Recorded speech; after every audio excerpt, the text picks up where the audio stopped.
जवळपास 27, 28, 29 जूनचा पाऊस चांगला पडणार आहे, म्हणून हा अंदाज लक्षात घ्यायचा। उर्वरित राज्यात देखील पाऊस पडणार आहे, म्हणजे सातारा, सांगली, सोलापूर, कोल्हापूर या भागात देखील पडणार आहे, पण थोडाफार कमी पडणार आहे, म्हणून हे अंदाज लक्षात घ्यायचा।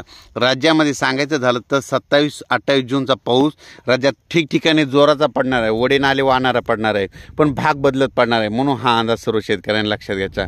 सर्व शेतकऱ्याला सांगू इच्छितो की राज्यामध्ये एकदम असा पाऊस बंद होणार नाही, राज्यात पाऊस चालूच राहणार आहे, म्हणजे जवळपास हे पावसाचं सत्र चालूच राहणार आहे। फक्त काय होणार आहे, आज इकडल्या भागात पडेल तर उद्या दुसऱ्या भागात, आज म्हणजे पश्चिम महाराष्ट्रात तर उद्या दक्षिण महाराष्ट्रात, तर उद्या विदर्भात तर पश्चिम विदर्भात, कधी मराठवाड्यात, म्हणजे हे असं सर्व म्हणजे पाऊस असा चालूच राहणार आहे, म्हणून हा अंदाज सर्व शेतकऱ्यांनी लक्षात घ्यायचा।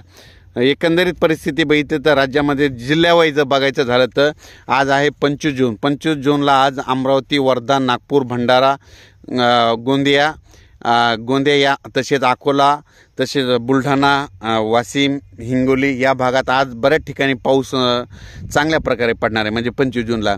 26ला राज्यामध्ये भाग बदलत पाऊस पडणार आहे। 27, 28, 29 जूनला मात्र राज्यात सगळीकडे चांगला पाऊस पडणार आहे, म्हणून हा अंदाज लक्षात द्यायचा। पिकाला जीवदान भेटेल असा पाऊस पडणार आहे, म्हणून हे देखील सांगायचं। त्याच्यानंतर पाऊस राज्यामध्ये 4 जुलैनंतर पुन्हा चांगला सक्रिय होणार आहे, म्हणून हा देखील अंदाज सर्व शेतकऱ्यांनी लक्षात घ्यायचा।